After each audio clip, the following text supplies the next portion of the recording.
Students in the Blair-Taylor School District are giving their smartboards a break and turning their attention to the sky. News 8's Brittany Schmidt joins us in our newsroom to explain.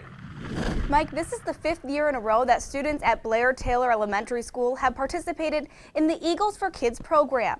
It gives students a new perspective, a bird's eye view when it comes to learning.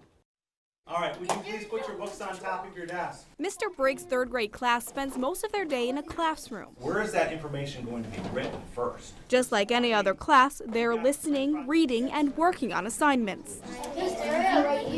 But at certain times throughout the day, these students spread their wings and break out of the norm. I try to leave the camera up, and if nothing's going on, we just go about our general business of the day. And then if something happens, we'll take notice.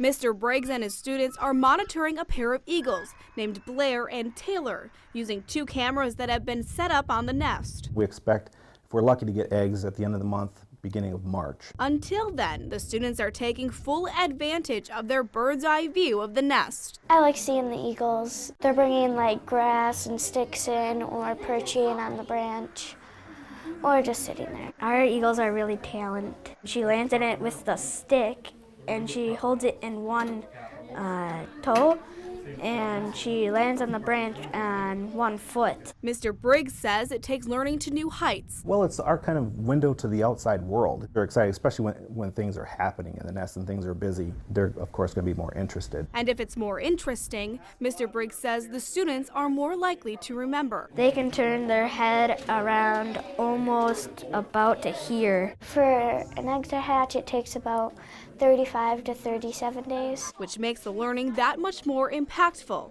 And that is why Mr. Briggs has no plans to clip the project's wings anytime soon. As long as that tree's still standing and the nest is still there and we still have bald eagles, I see no reason why not to continue with the project.